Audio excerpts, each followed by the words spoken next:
high five.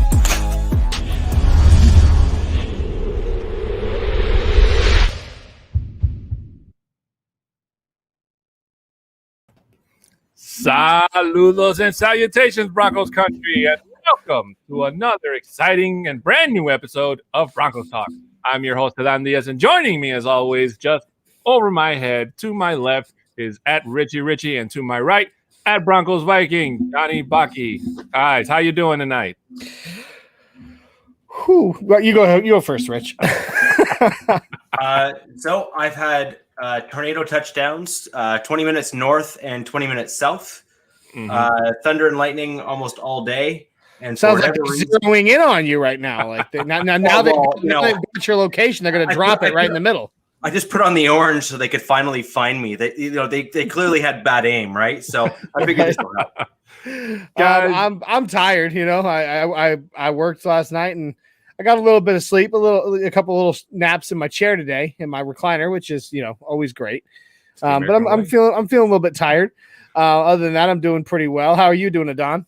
I'm doing good, guys. And let me just remind you that we go live every Tuesday at 7654 on YouTube, Facebook, Twitter, and Twitch. Guys, we are on a quest for 1,000. That is right, 1,000 subs, guys.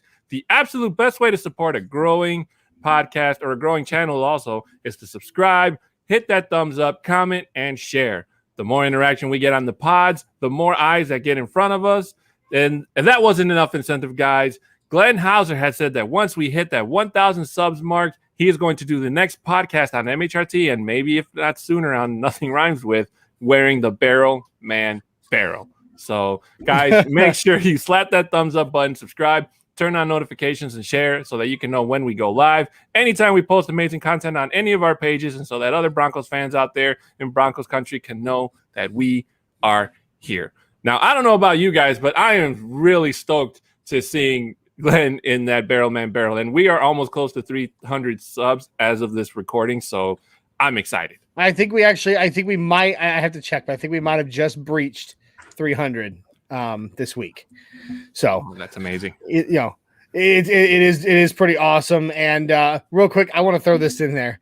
I don't know who caught last night's episode of MHH, but Zach told us don't drink and pod. And I'm sorry, Zach. I'm going to tell you right now, I do my best potting when I'm drinking, and they haven't caught me yet, so I'm good. Wait, is that a Das Boot? Just for you, my friend. I'm just waiting for that. I'm just waiting for that decal you promised me. I'm waiting for the address to send it to. Now, get it to you. For the loyal fans that have watched the show from the beginning, there's one episode where we were all supposed to have a red cup on the show, and I was the only idiot that showed up with a non-red cup. So I'm pretty sure there's some fans out there that remember that episode. It's a great episode, by the way. Make sure you guys catch it out when you get a chance. So I went out and I made sure I had a whole bunch of red cups in case the boss wanted to, do another episode where everybody's having a drink and red solo cup, Yeah. and all of us don't have a boot. Well, you know what? I think, Rich. I think we need to get a Das Boot, and we need to, and we all need to get our, our decals on there. And I agree. If you can send me a link to where they sell it, I'll go buy it. Amazon. Oh shoot, Spencer's Gifts, my friend. Spencer's, really? Yeah, I've been to Spencer's. Amazon.com. But yeah, that's my next stop after this show. Yes, sir. But let's say hi to some of our fans in the room, guys. Let's say hi to Dave Glassman. He says #Mile High Five at MHRT Podcast. Dave, thank you so much, my friend. And I almost clicked on you, Rich. The boss asking what kind of pizza.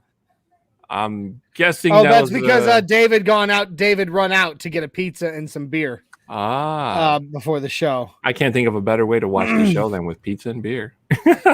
I mean, picked in. Yeah, picked in. Fries, gravy, cheese curds. It may actually be one of the greatest Canadian exports. It's probably the thing that the only truly good thing to ever come out of Canada is poutine, right? Yeah.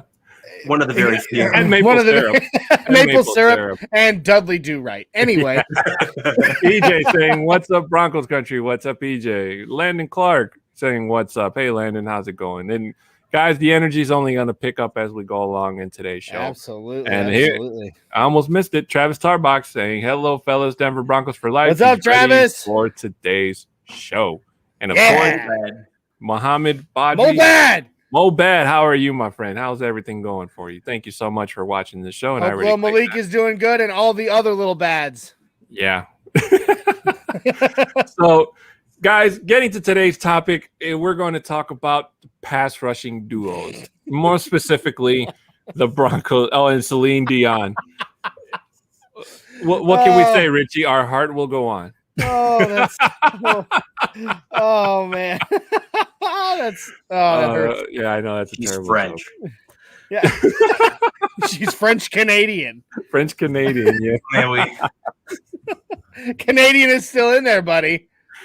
It sure the hell is. That's debatable depending on who I ask in Quebec. So fair enough. But guys, like I was saying, our show today is going to be about pass rushing duels. Going to concentrate mostly on, of course, Von Miller and Bradley Chubb. And what can we expect? Boys. Yeah, what can we expect from the dynamic duo this season? Now, I'm going to start off by saying, obviously, Von Miller being healthy, for one, because, I mean, I can still feel it in my bones, just the I don't even know. I don't know if sensation is the right word, but just the disappointment in seeing Von Miller go down with injury, knock on wood, literally just before kickoff. Okay, let's go back even further, though, Don. Let's go back to 2019. So, all these expectations were out there for Miller and Chubb together. Chubb has season-ending injury. It's just Von out there, and and so suddenly Von's taking all the double teams. And it definitely showed as far as the pressures went in the quarterback's face. It definitely showed in passes in sacks. I mean and then here we fast forward to 2020 and we're like, all right, Bradley Chubb is coming back. Von Miller's good. I mean, Von Miller was looked like the most jacked he's ever been in his life, and we're all so pumped. And what was it? Like the last practice before the regular season started. Yeah, I mean, week 1. Yeah, and he goes down and he's out for the whole season. I mean, and so literally for the last 2 years, we've only been able to see one or the other. And it just I'm so ready to see the two of them on the field at the same damn time.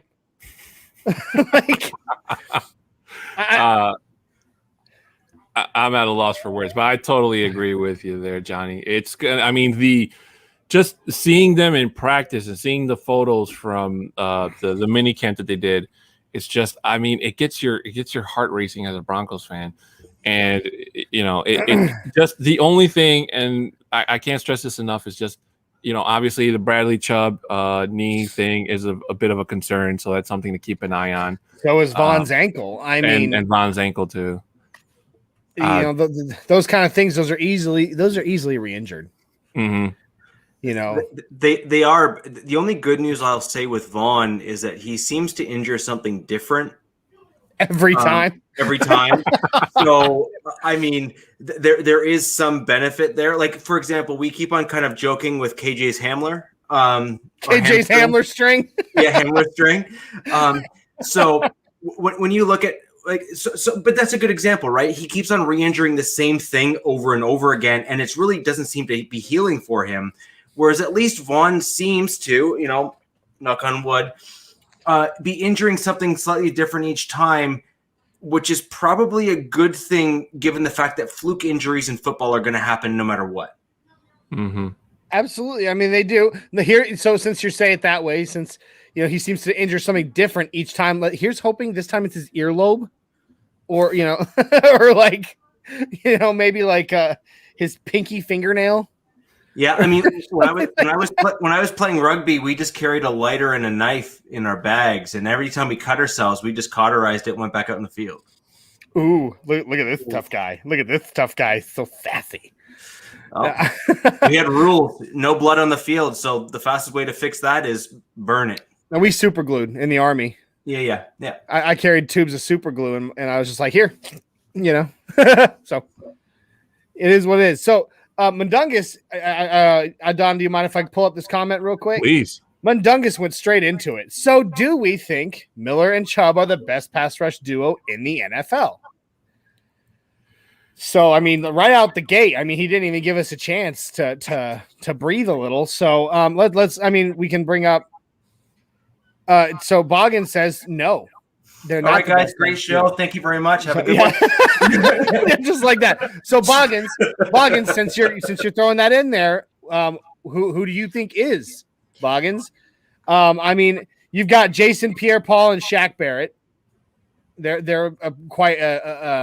they're a really good tandem, down in Tampa Bay. You've got Khalil Mack and Robert Quinn in Chicago. They're a pretty decent combo. I mean, you've got Frank Clark and Chris Jones in Kansas City.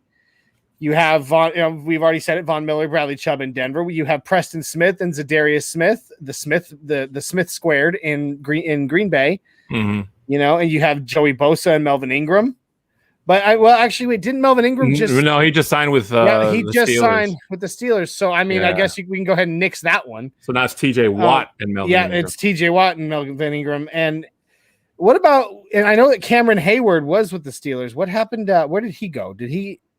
I'm not sure, but from what I read today, supposedly the best rated pass rushing duo title is going to belong to Washington's Montez Sweat and Chase Young, who are slated to have another big season together. So, I mean, it's still too early to tell. I mean, we know Von Miller is Von Miller. I mean, I say that kind of thing all the time when I'm talking about people like Peyton Manning, but those are generational talents. Von Miller is a generational talent. Agreed. I mean, he's one of those guys, hands down, will be a first round, or first ballot Hall of Famer. And I truly believe that. If anybody disagrees, well, but I truly believe he'll be a first ballot Hall of Famer. And so Von Miller, he's 100%.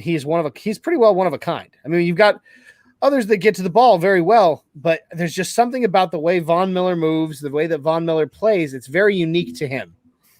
And it, and the energy, not just that, but the energy that he brings to the fields, on his, just on his own. Mm-hmm. And then, of course, we've seen some of what I think we saw a lot of what Bradley Chubb was capable of in 2018 and a little bit in 2019 before he got injured. I think we've seen him struggle since to come back from it. But I think, me personally, with having Von, healthy on the other side, it's going to help him, massively elevate, because, a lot of that pressure will be taken off of him because, again, he's Von Miller and teams know that. You also have a difference in the way the two play. So you have Vaughn, who traditionally has been more speed, bend, kind of shifty in terms of play style. And then you have Chubb, who is, I would argue, is probably more akin to somebody along the lines of Mack, like Khalil Mack, where he's plays with a little bit more power and a little less kind of shimmy shake and bend. So I actually think you have a nice blend between the two pass rushers on with the Broncos. So Boggins did respond back to you. He believes that Chandler Jones and J.J. Watt from Arizona may take that particular. That will be very interesting. Now, I got a couple to respond back with. Curious into the chat's comments on these. You already mentioned Montez Sweat and Chase Young. I have them on my list. I got Clowney and Myles Garrett on my list as potential duos that could really push for that top spot. Arik Armstead and Nick Bosa of the 49ers are another two that I have. Ingram and Watt, so that's TJ Watt and Ingram from the Steelers. And, of course, as you mentioned, JPP and Shaq Barrett. They're making my list too. And I have an honorable mention, Davenport and Cameron Jordan of New Orleans Saints. Cameron Jordan is just too good not to have on a pass rush list. He's just put up numbers so consistently for so long. Yeah. Okay. You know what? Without my orange-colored glasses on, I would really love to sit here and tell you that Von Miller and Bradley Chubb are going to be the best pass rushing duo. And in my heart, I want to believe that. But like as we said at the beginning of this show, the injuries we need to see how they are progressing, how they do in training camp, how hopefully they don't flare up during preseason, and just basically how, and I agree with that. Vaughn does have the best bend of the edge ever. And, Bradley Chubb is going to only get better with experience. But when you put those guys in the category with the guys you guys just named from other teams, I mean, it's like shuffling cards, it's kind of like no matter who is going to be on top one week, in another week, it could be, the Niners guys. And then the next week it could be the Steelers guys. And then the next week it could be the Cardinals guys. It's just going to keep going up and down and going to keep fluctuating. But ultimately, who's it going to be like at the end of the season? Like when you go duo, this duo this week, this duo this week, this duo this week, at the end of the season, who is going to be the best the best tandem in the NFL for 2021? And I mean, I honestly think I have to agree with Boggins. It's going to be Watton, Chandler, right? Yeah. Chandler Jones. Yeah. The two of them have so much experience. Now, granted, maybe the only thing that I can say is that they don't have too much experience together. Mm-hmm. Obviously, JJ's just now getting to Arizona, so maybe. But I mean, honestly, I think that just like I say about a lot of those, JJ Watt's a generational talent as well, and he'll be, he's definite. In my opinion, he's a future Hall of Famer for sure, and I believe he could walk into that defense and very quickly pick it up. So. I mean, just based on their current situations, as much as I agree with you, Don, I'd love to just put my orange lenses on and just Broncos, pound the table all day. I don't know. We don't know yet. We haven't seen enough of Vaughn and Chubb on the field at the same time, to say one way or another. I think we take a step forward. I really do. I think we take a massive step forward. We bring some major Dave Glassman, he wants to know who is rushing with Aaron Donald? Isn't it Leonard Floyd? Yeah, it's Leonard Floyd. Leonard Floyd. But anyway, I think we take that major step forward and we see that we can see that pressure start to because I think Mundungus said it the other day on Nothing Rhymes with Orange and Blue with me and when we had Lindsay Bebo on, was that the thing we missed the most with Vaughn being out this last season was not necessarily the sacks. The sacks are great. The sacks are that's what's fun. That's what gets you pumped. That's what gets the whole team jumping and slapping each other on the back. And that's the kind of moments that can also shift momentum in your favor whenever the momentum is not going your way. Mm-hmm. Sacks are great, but I think I agree with Mundungus that what we missed most was the pressure in the quarterback's face. Because the pressure in the quarterback's face is what causes the quarterback to make mistakes. And with a secondary like we now have, when the quarterback makes mistakes, we capitalize. We will be able to capitalize on that. Mm-hmm. Absolutely. Yeah. And you know what? If I had to probably guess, I would probably agree with that article that I read about Montez Sweat and Chase Young quite possibly being the best pass rushing duo, because I mean they have they're building experience just like Bradley Chubb is, but they're both kind of in the same boat when you think about it. And Chase Young had the game of his life damn near last year in that week 1 game against Philadelphia. I mean, it was a thing of beauty. He got the Carson Wentz so much it was almost like he was on his team, and he got the Carson Wentz so much that he got traded. Pretty much. He made him leave Philadelphia. That is so true, Rich. He couldn't show his face. Travis Tarbucks did bring up a great point, and I'm so sorry I forgot this. He said Johnny mentioned Frank Clark, isn't he headed to prison? You are not wrong, Travis. I'm so sorry. I completely spaced on that. Mm-hmm. No, and he's right. Well, on the bright side, he'll be wearing Denver orange. Our color, but unless he's wearing one of them progressive states. Yeah, our color, but not our brand. Ironically, he's still part of the Chiefs team. There has been no news of him being dropped by the organization, so there's got to be something going on there. Look, I don't see whether they've released a statement or not. The reason I'm sure they haven't is just because it's still an ongoing investigation. Mm-hmm. But come on, the guy has been brought up on weapons charges twice in the last 6 months. Yeah, that's not a coincidence. That's a felony. That's 100% a felony, and a felony ends in prison time. Yeah. He's not. I don't think he's getting out of this, because not only was it a weapons charge, not only were they weapons charges, they were blatant weapons charges. He didn't even try to hide the weapon. You're not licensed to carry that firearm in that state. He left it. It's a firearm that you can't even. That honestly isn't even a legal weapon to own in that state. Right. Oh, Mundungus. We're Frank a family will have show, boss. Sacks in prison. We're a family show. Oh, we're a family show, but you know what? The kid's got to learn sometime. Don. But anyway, it's a weapon that it's not even legal to own. It's an illegal firearm on top, and he left it laying in plain view. I mean, correct me if I'm wrong. How stupid can you be? Hey, Johnny. Yeah. He completely allowed himself to not get a secondary charge. Yeah. He did not have a concealed weapon. I will say because that changes everything. I mean that's a big deal, right? Maybe in Canada. I will say as an honorable mention, Khalil Mack could possibly make that list if Robert Quinn just kind of gets his head out of prison. Going to prison? No, I mean in terms of being a great pass rusher. I mean, he's a great pass rusher. Don't get me wrong, but just like Von Miller, he can't do it on his own. No, and he's not getting any help from the other side from Robert Quinn. So, in fairness, that was first. There it is. Credit due. Plenty of sack action, Mr. Boggins. Hey, can't blame the boss for trying to steal your thunder. But Dave, I'm not pulling that comment up. I'm sorry, buddy. I can't. I can't do that one. No comment. But if Robert Quinn can kind of step up this year, then the Bears front defense, especially their pass rushers, can get back up in there. I mean, because from last year, I think the greatest probably moment I've seen Khalil Mack ever do was him literally flipping Tristan Wirfs. Oh yeah, flipping him over like a sack of potatoes. Yeah, I'm not a Bear, but that was awesome to see.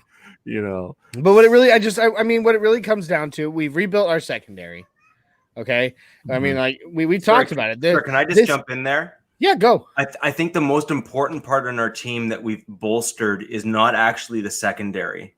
I think the most important thing that we've bolstered is actually the middle linebacker group, where we've added depth that can potentially play differently. And the reason I'm saying that is we already saw what happens to some of the quarterbacks the quarterback in our division that we're really chasing at the moment, which is Patrick Mahomes. When you take away his first read, it really slowed him down. Sure. Vic Fangio did a really good job of that last year when we played him as well. But with better linebacking play, it will really enable us and allow us to play him better and other quarterbacks better. So I think that's probably something that we're maybe underrating in terms of what we did this offseason. I agree to an extent. I think we've added some pieces. I don't think we've added. I personally don't think we've added the answers just yet. I mean, we haven't seen enough of Baron Browning. We haven't seen dang near any of Justin Sternad, except what we saw a little bit in camp last season. Mm-hmm. They're there, and it adds its depth behind, right now behind Josie Jewell and AJ Johnson. But I don't think that the answer is there right now. I think we have, just like a lot of the other positions, what we talked about, especially we talked about it last week, the potential's there. I can honestly say, though, as for our secondary, not only have we added depth, which was one of our biggest issues last season when we got to the ninth string cornerbacks, but we've added depth. But at the same time, you look at the names that we've added in the secondary. This team is ready. We've added and retained. This team, especially in the secondary, is ready to take that step forward. I mean, it's a well-oiled machine. If you want to win games, it has to be a well-oiled machine.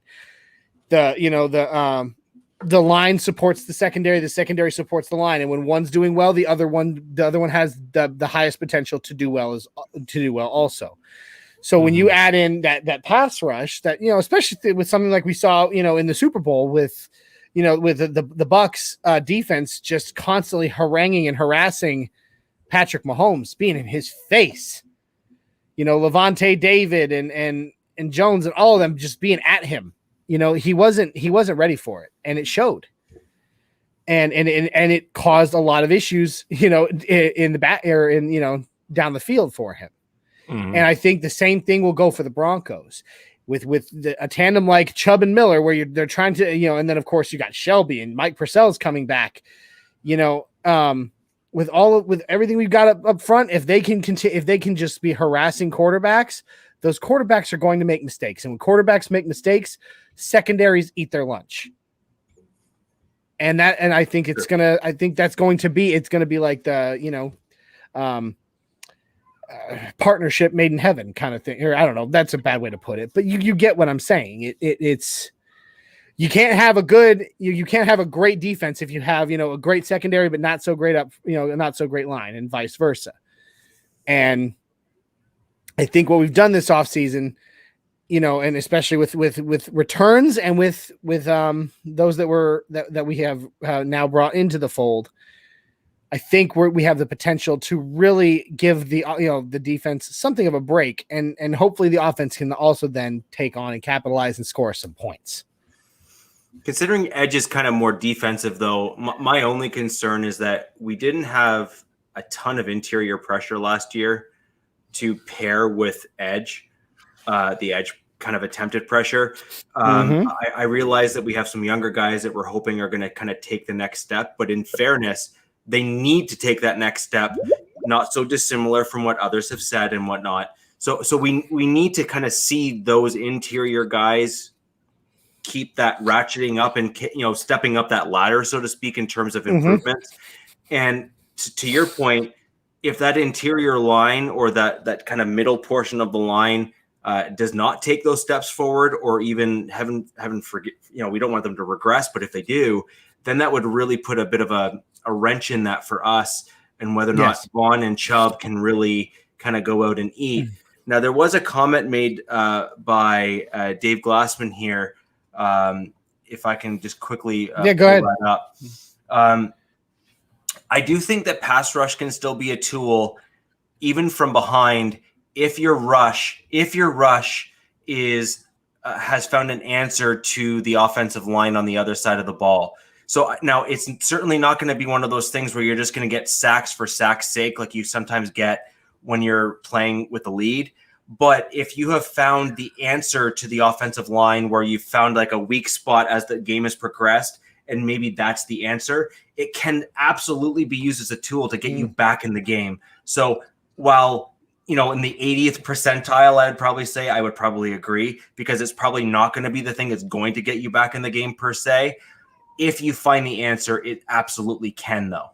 Yeah, you know what? I'm going to go out and say that I think Miller and Chubb are going to be top 3, just for the simple fact that these guys are going to be dependent on what Shelby Harris and Mike Purcell can do in between them, because these guys, even, Shelby Harris, we already know, has the best hands in the league and, slotting down footballs. That's the best pause. Yeah, the best pause. The best pause. That's not a question. What is question is, can they draw the double team so that Miller and Chubb don't have to deal with trying to get to 2 people? Or if the offense switches, to having a tight end block, assist block, can Chubb break through that, or Von Miller?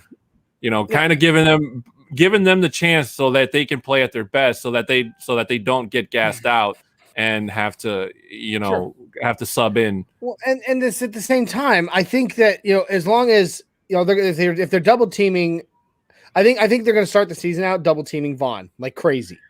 Teams are going to double team Vaughn like crazy because, again, he's Von Miller. Okay. And that's going to give Bradley Chubb chances. It's going to give Astronaut some chances to come around the side and put some pretty awesome pressures and even some sacks on some quarterbacks. So then maybe 3-4 games in, suddenly they're going to start putting some double teams on Chubb. And when they do that, guess who's going to be coming around the left side? Von Miller. And every time and then from that moment on, I think every time they swap over, it's going to give more chances for one or the other to get around and get maybe not get that quarterback on the ground, but at least get in his face and make him pee his pants a little bit. What's going to be very important there, what you just said, is that interior of the defense, what we were just kind of talking about there. You kind of hit that earlier. When they double team Vaughn and then leave Chubb there, which they're probably going to chip him. So they're not going to double team him, but they'll chip him. So they'll have a double team on Vaughn and they'll chip Chubb on the other side. What we need desperately as a Broncos defense is for one of the interior guys to get home. Yeah. So because what that'll end up doing is that'll force them to not be able to double Vaughn and bring guys inside. And then you end up with basically, just go to town. And you can see it. And like, I'm going to bring this comment up real quick by Tony Williams on Facebook. What's up, Tony? It's nice to see you in the chat, my friend. So the new look secondary will be helpful to the pass rush too via coverage sacks. So I completely agree. Again, it's a handshake, right? When the secondary is doing good, it helps the front, and when the front's doing good, the secondary, it helps the secondary. So in the same way, like, if our brand new rebuilt, on paper top 3 secondary can keep tight coverages on their targets, that's going to force quarterbacks to hold on to the ball longer. And when they hold on to the ball longer, that gives dudes like Bradley Chubb and Von Miller and Shelby Harris the more time to get to the quarterback. And whether or not they sack him again, it forces them to either make more mistakes or to have to get rid of the ball, forcing another down. Agreed. I think both sides of our defense, the front and the back and the secondary, I think they're going to be very complimentary this season, and I cannot wait to see it. So we've spoken a fair amount of hypotheticals, not to put anyone on the spot, but where do we see right now coming into the season with Vaughn coming back from an injury, albeit he's effectively had basically a full year and a bit almost to really heal, or but a year to heal. Where do you see Vaughn and Chubb stacking up against, even some of the guys I listed as duos, and I'm sure there's others that you guys have as well that are on your list? Where do you Don, you said top 3, right? I predict top 3, yes. Okay. I would be comfortable putting them top 5, maybe 4th or 5th. I would say 4th or 5th overall as a tandem. I think they have the potential for it. I don't think that will be happening in the first few weeks because, again, we're going to be seeing a lot, either lots of double teams on Vaughn, and Brad and Chubb's going to be getting home, not necessarily Vaughn so much. And then, after that, they'll start, then after that, maybe 3-4 games in, we'll start to see them swapping the double teams and even the chip blocks around trying to stop these two. And at that point, I think we'll start seeing more and more of them being in the top. So I'd say top 4 or 5. It would be a good place in my opinion, to put them. What about you, Don? What about you, Rich? Where do you put them? I mean, it was your question. Don answered and I answered. What's yours? Yeah, I would agree with you. I think right now you have Vaughn coming back off an injury. I haven't seen him in terms of where he's at. Unfortunately, your comment earlier when we first started the show has typically been an Achilles for Vaughn in terms of injury. The pun, because you're so punny. I know, but he is typically, whenever Vaughn has gone off, he had that 1 year before he tore his ACL where he went out and did that like absolutely insane workout regime. I don't know if you saw that, all the videos and stuff from it, but it was just nuts. Where he did like the weightlifting and running up and down like sand and beaches and stuff. It's insane. There's a specific name. I can't remember what it is, but it's a crazy workout regime. And that very next year he tore his ACL because he was jacked, like beyond jacked. Last year in the offseason, Vaughn did not a similar workout routine, but COVID and everything, a lot of these football players seem to they fill their time with working out instead of, other stuff. And we saw a fair amount of injuries as a result. And I firmly believe that was likely a good reason why there was a lot of injuries, because they overexerted their bodies and put a lot of extra pressure. Yeah. Oh, yes. Yeah. Yes, he did. I actually fixed. Yeah, I got my computer fixed, guys. And just a quick reminder to all our audio listeners out there, I did upload our last 2 episodes yesterday. So thank you guys so much for being patient. Hope you guys have a chance to check it out after you guys hear this. There you go. This podcast. Yeah, he found the power cord. Don, did you try turning it off and then turning it back on again? No, but I'll keep that in mind for next time. Yeah. Okay. Promise. So I just, in my opinion, basically Vaughn is basically, he's gone crazy on his workouts and he's hurt himself both times when he's done it. I would prefer to see him stick to somewhere more in the middle where he's tended to be able to stay healthy and kind of be the Vaughn of old. If they can both stay healthy the entirety of the season, I definitely can see them being top 5, no problem. I could see them going as high as within the top 1 or 2, but it would take something pretty special for them to get there, because we'd also need to see Malik Reed take another step forward to allow some spelling and some rest of the two of them as well. And we also have a couple, at least one UDFA, if not 2, that may be really interesting in terms of in the mix that may kind of step up, and at least one of them has a real potential of pushing Malik Reed if he can really step it up. I was going to say Malik Reed. Absolutely. I mean, he does have potential. Now with both, if Vaughn and Chubb both stay completely healthy all season, how much of that potential we're actually going to see from him? I mean, I feel bad for him on that front. Is questionable, but I do agree. EJ brought up a great point here. The return of fans increases crowd noise, and that helps the pass rush get home too. Not having fans at home games hurt the pass rush last season. Let's get loud, baby. I agree. I mean, because that crowd noise cuts down on the quarterback's ability to, audibly communicate with his players. And so bringing that back, it will help. I completely agree with you, EJ. And by the way, here's to you, EJ, drinking your White Russians. That seems to be your thing now, my friend. Every time I think of a White Russian, I'm going to think of EJ. I'm sorry. That just reminds me of White Claw for some reason. This is post-pod whiskey. What kind of whiskey is that, Rich? It's barrel aged from a local distillery here. Is it bourbon or what is it? Oh, it's straight up whiskey. I'm Irish. We just go straight up harsh crap. I'm not gonna lie, it's pretty good whiskey though. I've got my flask back behind me right now, full of bourbon, because I'm a bourbon guy. I can't tell you the last time I had a shot of hard liquor. I stick mostly to beer. Be honest. We can fix that. We can fix that real quick. So let's see. I saw another comment here I wanted to bring up. Mundungus brought in a question about inside linebacker.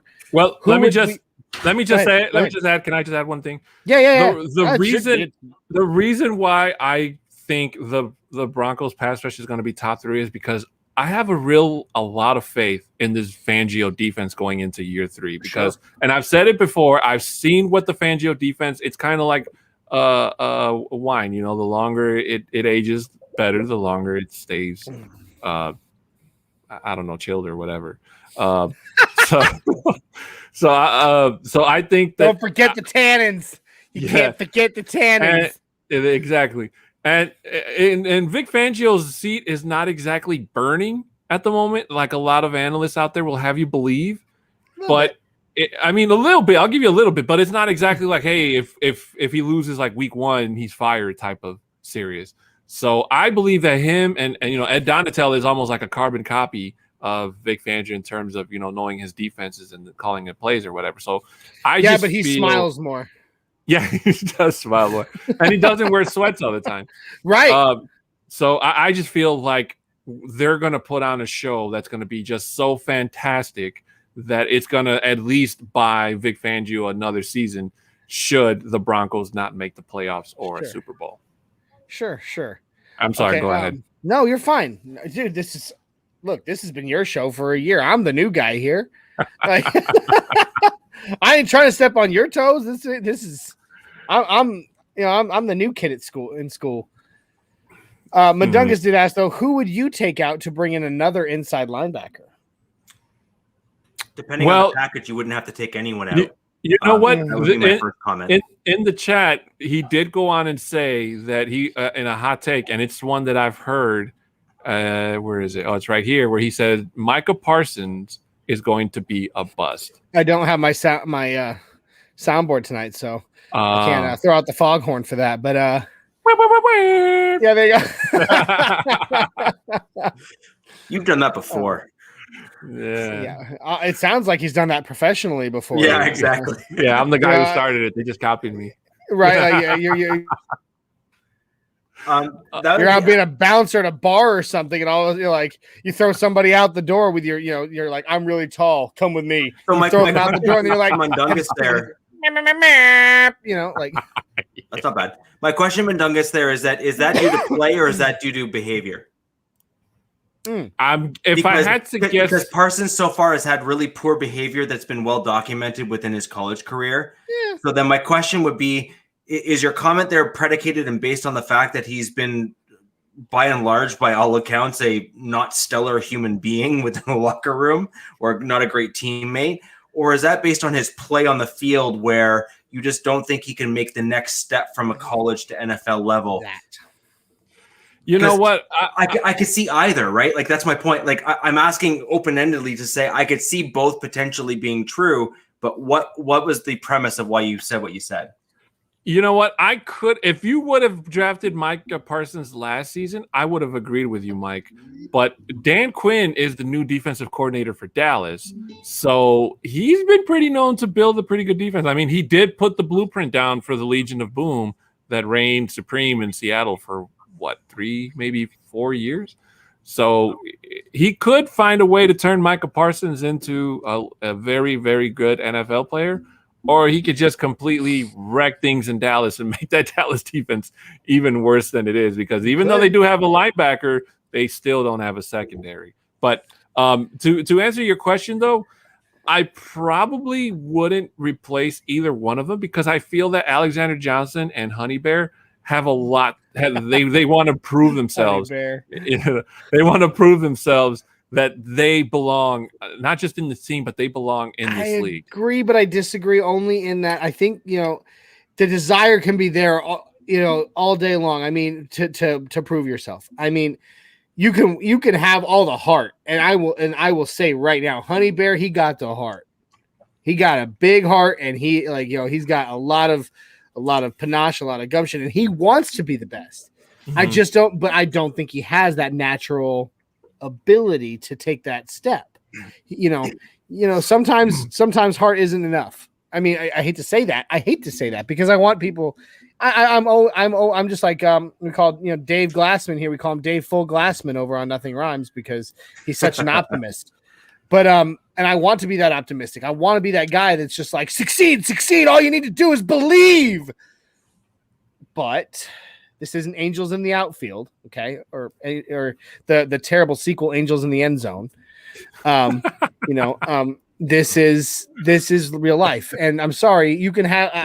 I applaud you if you have all that heart and you have all the belief, but you got to have the ability to. And as much as I applaud, Honey Bear, Big Josie, for having that heart and that drive, he's not as athletic as you need him to be to make that push. That last bit is exactly what I agree with 100%. Is You're playing a physical game that requires athletic talent and gifts, and it's all dependent on who you're playing against as well. And we have to be mindful that we are playing against a rather athletic division. Yeah, needless to say, we have Waller. We have a couple good running backs in our division who are athletic as well. And you need that combination of size and speed from the inside linebacker position in order to both cover those guys, get a jump on the slot receiver if that's what they're being asked to do as well. And unfortunately, Jewel is, we'll just say, woefully short. Yeah, needless to say, all of our inside linebackers are going to be under a microscope going into the preseason, seeing as how we only have 3 games. So, 100%. Justice or not is going to be watched and very, very carefully scrutinized. Studied. Absolutely scrutinized. Yeah, that too. What's up, Ron? I know that's you. I know that it's not your wife, Sharisha. I know it's Ronald Samples on his wife's phone right now. No. So Bronco gang for life, brother. But I do believe that should one of those guys have a really good preseason where it's like, highlights and whatnot. It could be. I mean, it could be they put him in a rotation with Honey. Ron, has your wife subscribed? If not, there's a button right below the video. Yes, right. That's right. So no, I mean they could be. Cernod, Barron, they both could step up, but Barron Browning is still young. I mean, very young, and playing the inner. I've heard some people say he's a better edge rusher than he is on the interior. That being said, he's also a very naturally gifted athlete. And I think given some time, some training, he can step up to be that, to be gifted on the interior. Do I think he's going to step out of the gate and just run amok? No, I don't. And Cernod, we just didn't see enough. And who knows where, we didn't hear that much of what he's been doing to come back during the offseason. We haven't heard anything. I mean, I have you guys, because I really haven't heard any reports about Justin Cernod seen this week, training and doing this and blah, blah, blah, blah. And I haven't heard any. I mean, I've seen him about Von Miller.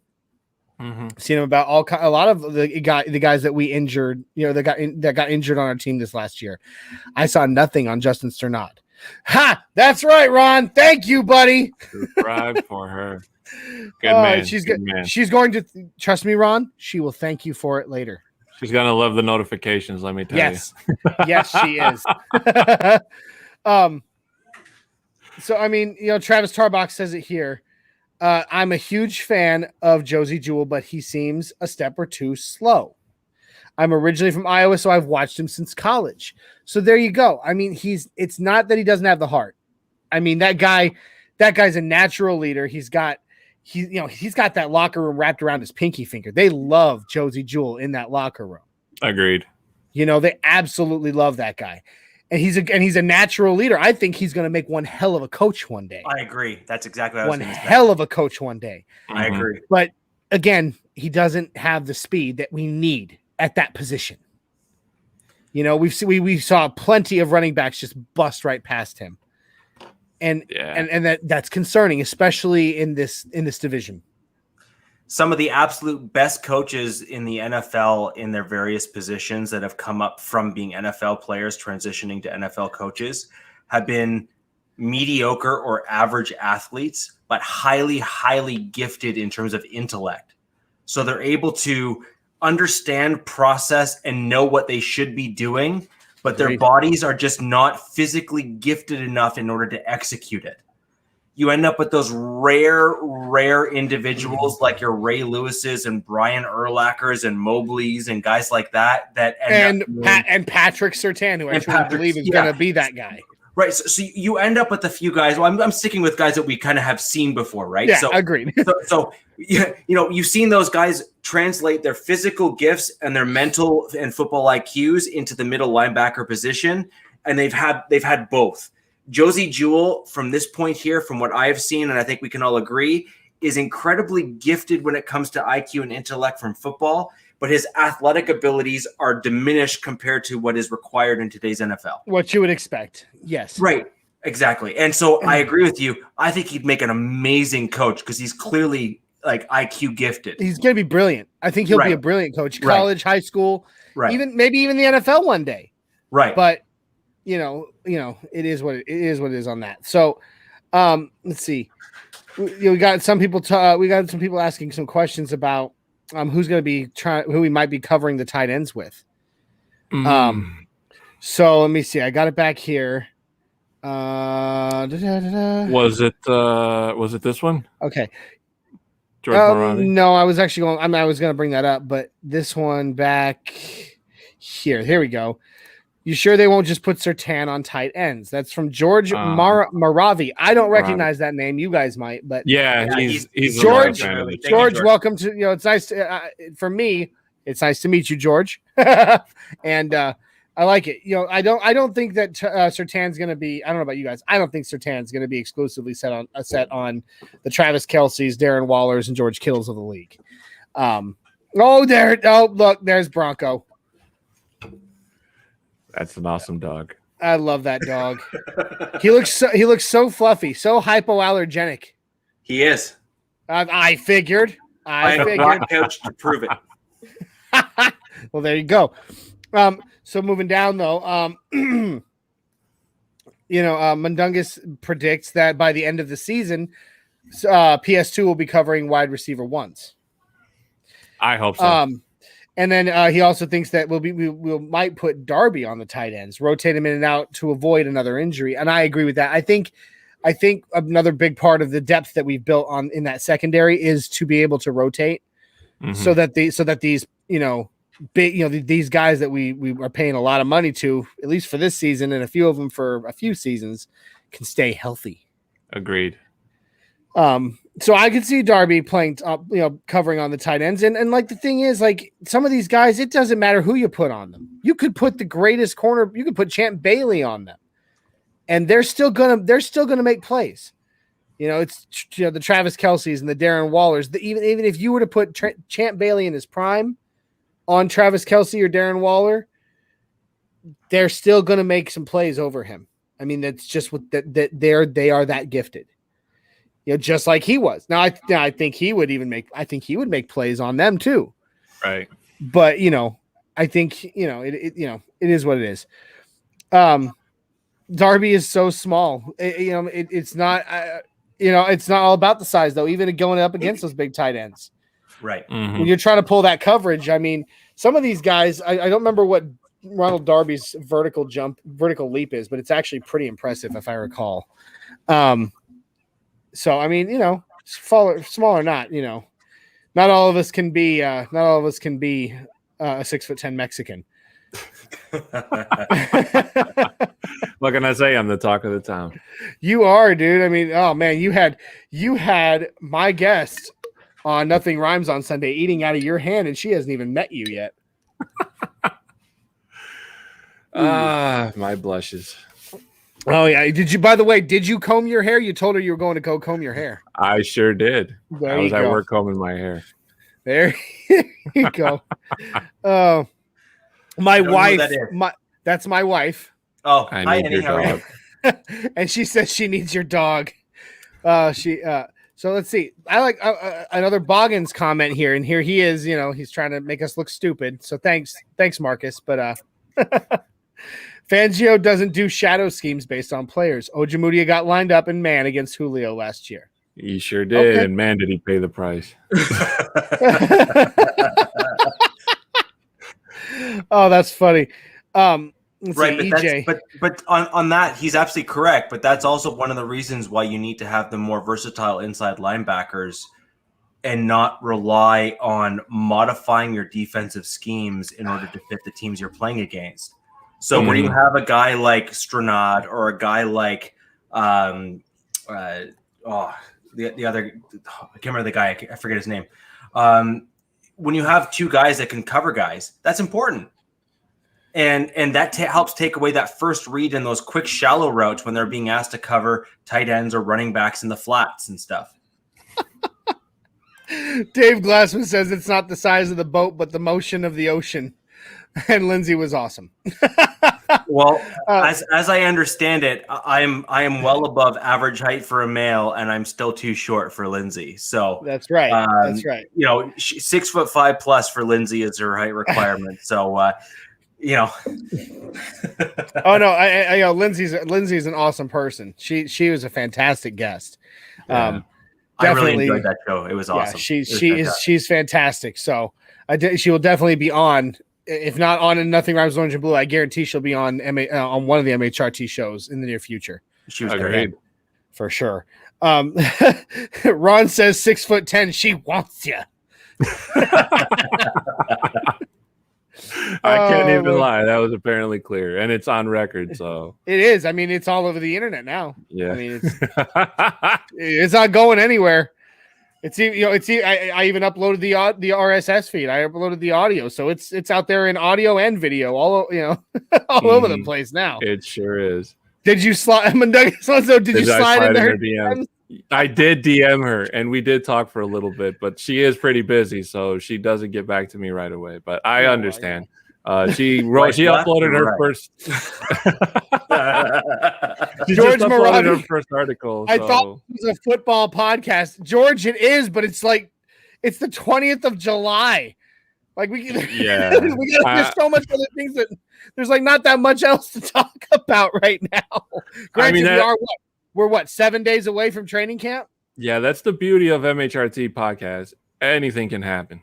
Yeah, we're fan base. We can talk about what we want, but yes, it's about football. But ultimately, we're a group of friends. Like, this is what we do. We're a fan base. We're not getting paid for this. This is us taking time out of our days to just talk football and have fun, make friends, build a family. That's what we're doing here. We ultimately in the end, Broncos fandom is what brought us together, and Broncos is what we will talk about the most. But we love to have some fun too, for Agreed. sure. So let's see. Oh, here comes Boggins acting like he's all smarter than us again. Yeah. When you play 4-2-5, you don't need a cover linebacker as much. They'll drop into coverage and attack the sidelines on see ball, get ball moments, but not like he's telling them to man up to the Y. I see it and I agree. But I mean, it's not always, they're not always going to be playing a 4-2-5 package either. I kind of don't understand everything that Boggins said in that statement, because it sounds like something I'd read up in Madden. But I understand. Football for Dummies. Yeah, it's a pretty great much. Book. Yeah. But I'm going to trust you, Boggins, because you're a very smart dude. I'm not even going to lie to you about that. But and it sounds like something that if you told Vic Fangio in his face, like over dinner or something, that he'd probably be like, well, you're absolutely right, but I'm the coach and I'm going to do whatever I want. Anyway. whatever, I do what I want. Well, yeah. Sounds like freaking Cartman on South Park. So whatever, I do what I want. But I trust in the schemes that Vic Fangio runs, Boggins, and I'm going to say it again. I feel that going into year 3, that defensive scheme with the players we have on paper, it's just going to be freaking amazing. Yeah, I mean it is. There is so much to be excited about this season, you guys. There is so much to be excited about, and. I mean, there's some things to also be apprehensive about, but you know what? Like, Lindsay was easy on the eyes. Great eye candy, says EJ. Woo! Lindsay, if you're watching, EJ's it's heating up with EJ in here. EJ, are you 6'5" or above? Yeah, I mean, yeah, because if you're at least 6'5" or above, she doesn't need to know any more about you. That's all she needs to know. Yeah. She was, and everybody's talking about it still. Glenn Hauser, she was a tremendous guest. So fun. It really was. She is fantastic, and I can't wait to see what she's going to do with Mile High Sports. Granted, she did say that her podcast, when it happens, is going to be audio only because she doesn't want to have to get all looking nice for the camera. But I truly cannot wait to see how where she goes with Mile High Sports. So when Dungus says from front to back, he's at least 6'5". Is that front to back, side to side? Oh man! And George, you should. George says he feels like he needs to watch some previous segments. Yeah. George, go back in on our MHRT podcasts to this last Sunday. Nothing Rhymes with Orange and Blue. Myself and Mundungus with special guest Lindsay Bibeau of Mile High Sports. It was a fantastic pod. By the way, shout out to the boss for filling in for Isaiah. I don't know if it was last minute, but I was able to give him a couple hours notice. Isaiah texted me probably within about 3 p.m. Central Time, which is 2 hours before we go live. And he was like, he's still in the National Guard. We always joke with him about that because the rest of us that served, we were all active duty soldiers. But he texted me about 2 hours before and was like, I'm definitely not making it home in time from his National Guard duties. So I texted him and Douglas. I'm like, hey, you want to help me out?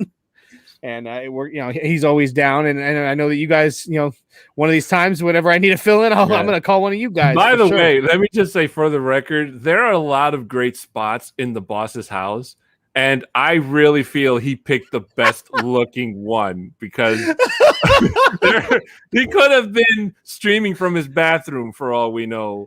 And, that wood paneling, right? So that wood paneling, I know a lot of people were kind of like giving him stuff about it, but I just, for my sake, I thought it was amazing, boss. Just bang, whenever he said knock on wood, bang on the wall, bro. Bang on the wall.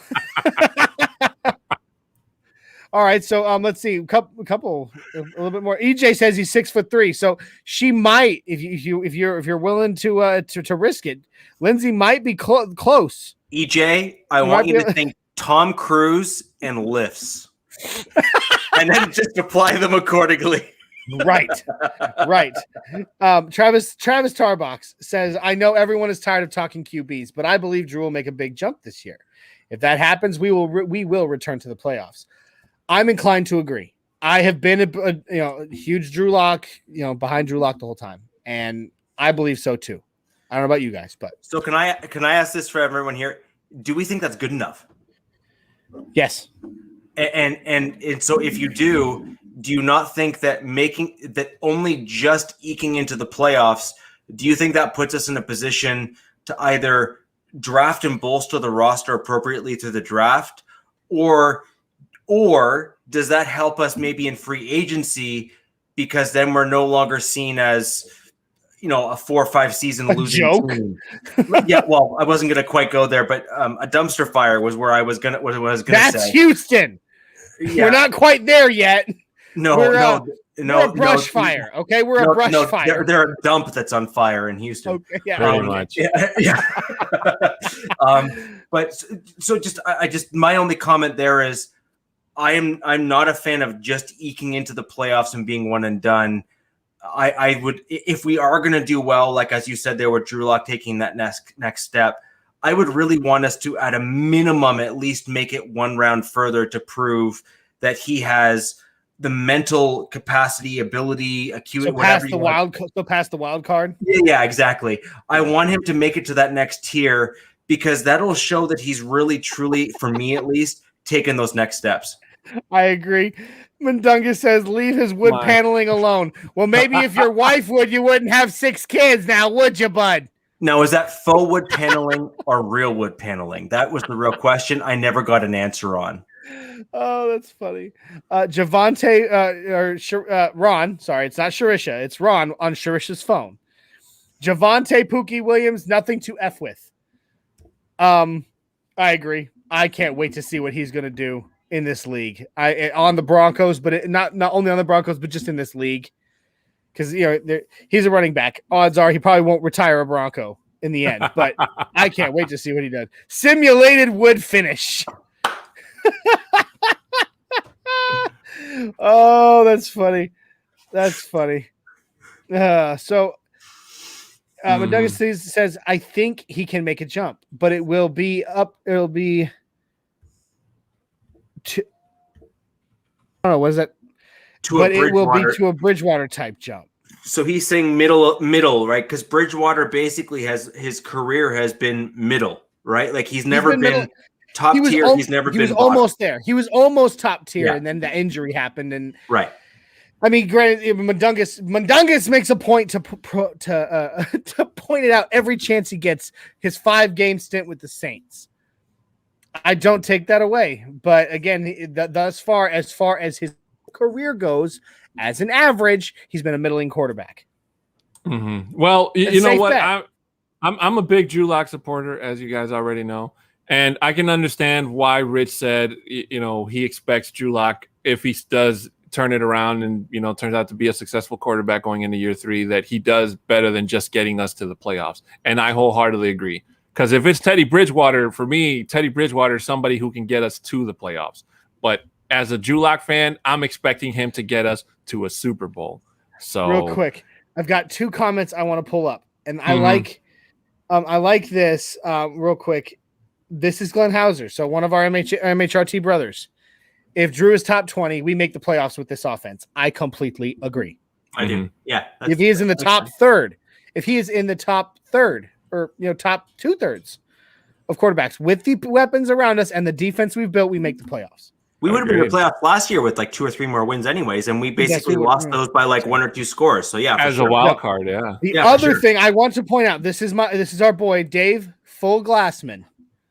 All right, just got the MHH notification, but we'll stay with you guys until the end. That's what's up. That's dedication. Friend, thank you so much. We love you, Dave. We have more facial hair than them, so that's fine. That's for sure. much more. I mean, you guys see this, right? I'm starting to get down here towards at least aging ship captain or wizard. I've been on an island for a month, and it's time to shave. Yeah, look at you, Tom Hanks. Wilson,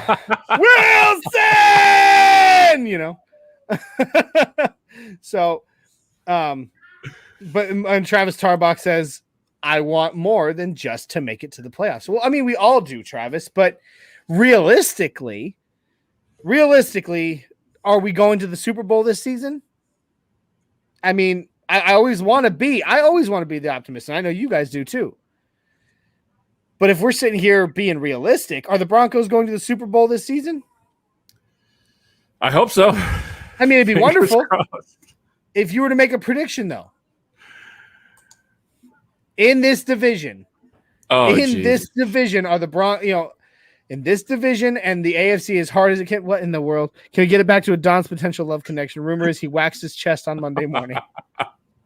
Thankfully, I don't have chest hair, so that's something that nobody wants to see anyway. But that would be you could make a Brillo pad out of that. If that was I'm glad I don't have to go the 40-year-old version route and ending up with a pumpkin on my chest. So thank God for that. Dave Glassman says he doesn't have facial hair. #babyface. You're missing out, bud. You are, brother. You are. There it is. I had a beard in grade 8. Yeah, what? I had a beard in grade 8.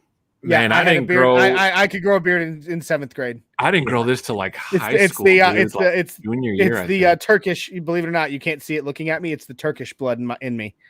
Like I was one more fun little story from me, and then I promise I'll leave all my fun stories out.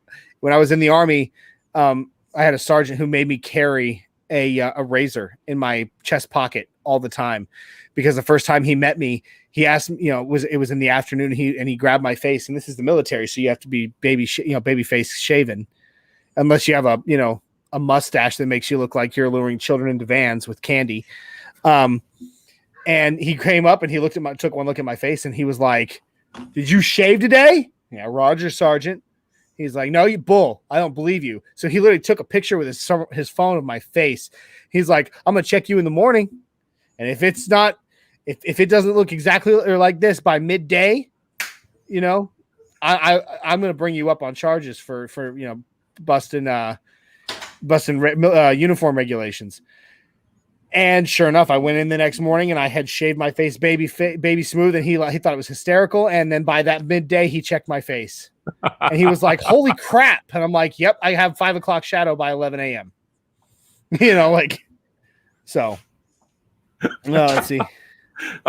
I'm going to a water park this Saturday with my MHRT content 4 months ago. I'll show you a picture of my chest. That's incredible. Do they go by grades in Canada? For what? For school. Yeah. But you have to say them in French. Grade A. I'm so sorry. I watched some How I Met Your Mother the other day. I don't know if you've ever watched How I Met Your Mother, but I love that show. I've seen pieces of it. And there's a part where Barney is, where Neil Patrick Harris's character Barney asks Robin, who's Canadian in the show. I think she's Canadian in real life too.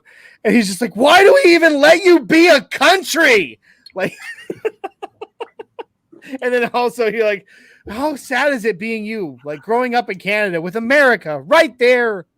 Like America Junior. If America would take me, I'd be there in a heartbeat. Oh, we'll take you. Hey, come on down, man. Come on, buddy. We'll take you. Tennessee could always use more fine citizens like yourself. Yeah, Tennessee could use all the bearded, gun-toting gentlemen. This is the South, buddy. We're in an hour 10 of Don. Holy cow! This one did fast. It was fun. I would love to see your comments because I haven't seen enough predictions or your thoughts on this in terms of where you think Chubb and Vaughn will end up this year. I'd love to see those. And I would like us to interact maybe even further on Twitter if you'd like, or we want to go back and forth on these types of things as well. We're getting pretty close to the end, guys. Dave Glassman's giving you some Canadian alphabet lessons. A, B, C, B, U, F, Z. You got the first little bit, but I think the ale was kicked in, so you kind of lost. You lost it after the third one in, but good one. Basically, you don't know what you're talking about, Dave. A boot. I know well enough what Americans think we You don't know what you're talking about. Yes. Come on there, bye. You don't know what I'm talking about. A boot. All right, so I agree. I definitely agree with what Rich said. I stuttered there. That was crazy. I do that so rarely, but it happens every now and then. Shush! You are no Adam Sandler. So I agree with you, Rich. Let's see a little bit more. Everybody, throw in your real quick before we get out of here. Throw in your predictions as far as pass rushing tandems go, where the astronaut Bradley Chubb and Von Miller stack up this season in your prediction. Agreed. So, picturing Rich with a full beard in junior high. Actually, when I had coming out was I cut everything into strip. So I had a strip here, I shaved here, and I shaved here into like strips, and it was like this long. And that's how I entered grade 9. Yeah. I entered through the front door. I looked angry. I looked very, very angry. Yeah, well. Well, Frank, I'm so sorry. I can't stop laughing. It's funny. You entered through the front door, but Frank Clark. Never mind. I'm not going to say it. This is a family show. Oh Jesus! I'm not gonna say it. So let's see. George Marvey predicts top 3 for our pass rushing tandem. Travis Tarbox gives both of our edge rushers 13 sacks. Ooh. Let's see. Canada makes the best poutine ever. Agreed. It does. I've had it. The secret is duck fat. Huh. How Canadian? How Canadian? I know. It's combined. Glenn predicts combined for 28 sacks. That's impressive. That's pretty. No, between the two, that's pretty high. Lord God Almighty. Yeah. Oh Lord. We're a family show, boss. Family. Dave says, "F you, Rich. I didn't even have hair under my arms." That's okay. That's okay, Dave, because Glenn doesn't really have a shred of there. That wasn't even PG-13. That's true. Like that was that was way over the line. Yeah. Here's the line. You hopscotched it. Okay. Yeah. So we got a bunch of predictions. Combined 28 sacks. That's great. And then 13, which is 26. Yeah. So top 3, that sort of stuff. So I mean, I like Mundungus's prediction here. Break the record. Now that's 30 combined sacks by a duo. I mean, how cool would that be? That would be really fitting for Vaughn in his career, right? Like to be part of something like that. Like that would really be a bit of a cherry on the top for him in order to have that. He's been MVP of a Super Bowl. Like, I mean, if anyone had any doubt that he's a first ballot Hall of Famer, that would basically shut everybody up and just say, yes, of course he got it in the first ballot. Mm-hmm. Yeah. And I mean, I think we need to start getting out of here in just a second. But Glenn predicts 35 sacks if you include Malik Reed. So the dream killer, yeah. I mean, it'd be something. Well, if the other two get 28, it's quite possible Malik would be able to top that off. So yeah, I could see that if they hit the 28 that Glenn predicted before, then that would totally make sense because Malik has already hit close to that number, I think, even last year. Mm-hmm. So real quick, last one. Oh wait, real quick. No, 30 for Vaughn. Goat. 30 for Vaughn alone. That'd be insane. That would be a record that would stand the test of time, like all the way till the end of existence in this universe for humanity. Move over Michael Strahan. Yeah, right. Ron has one last one. We need to find a new name for the secondary. Maybe this can be our topic for next week, or something we talk about next week. I like that. Yeah. I think I'm just going to throw it out there right now. Control Alt Delete, because they're going to be shutting everything down. Oh, that's food for thought for next week, fellas, for sure. So, all right. I agree. So I don't know who is doing the outro this week. Guys, with that's going to do us for today. I just want to thank everyone for joining us. That was a very lively chat. We want to thank everyone for joining us in the chat, actually participating. And we would like to remind everyone that we are on a quest for 1,000. Slap those like and thumbs up buttons, subscribe, and turn on notifications so that you can know when we go live and when we post new content. Rich, real quick, read this comment by Glenn because it's a question for you.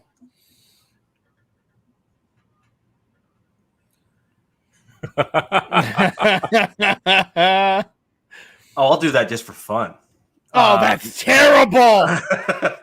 But tell you what, with the new season, if we can get to say 14, I'll do that, no problem. Okay. Don't even ask me, whoever is about to type in the comments, how many is it going to take for Johnny to shave his beard? Because I've answered that in the past. The Broncos could win the Super Bowl every year for the rest of my life, and I still will not shave my beard. So don't even bother. So guys, we post content regularly. It's important that you turn on those notifications so that you get told that it gets posted. More importantly, if you can share, like, and send out our content to your like-minded Broncos fans out there in Broncos country, we would greatly appreciate it. It also helps to make sure that you are tuning in to all of our live content, because if you don't get the notifications, you won't know we're live. Make sure that you are tuning into our flagship podcast, the MHRT Podcast, with Mundungus Creevy, Glenn Hauser, Mr. Boggins, and the gentleman down there in the bottom, a 6'10" Mexican. Your boy. That is Thursdays at 7/654. And make sure you don't forget to tune in to the Nothing Rhymes with Orange and Blue podcast with Johnny Baki and Isaiah Henderson, a.k.a. Pookie Night, every Sunday at 6543. We love all of you out there in Broncos country, and we'd like to thank you very much for joining us. And are we ready? It's important. Always ready. All right. Always ready. Oh, here we go. Everyone knows we are infamous for the Mile High Five. If we could have everyone out there in the audience join us for a Mile High Five. Ed McCaffrey a couple of times first so you don't pull a muscle. All right. Here you go. 3, 2, 1. Mile High Five. Woo! Perfect. Thank you very much for joining us today, guys. We'll see you next Tuesday. Bye, guys. Bye, Lynn.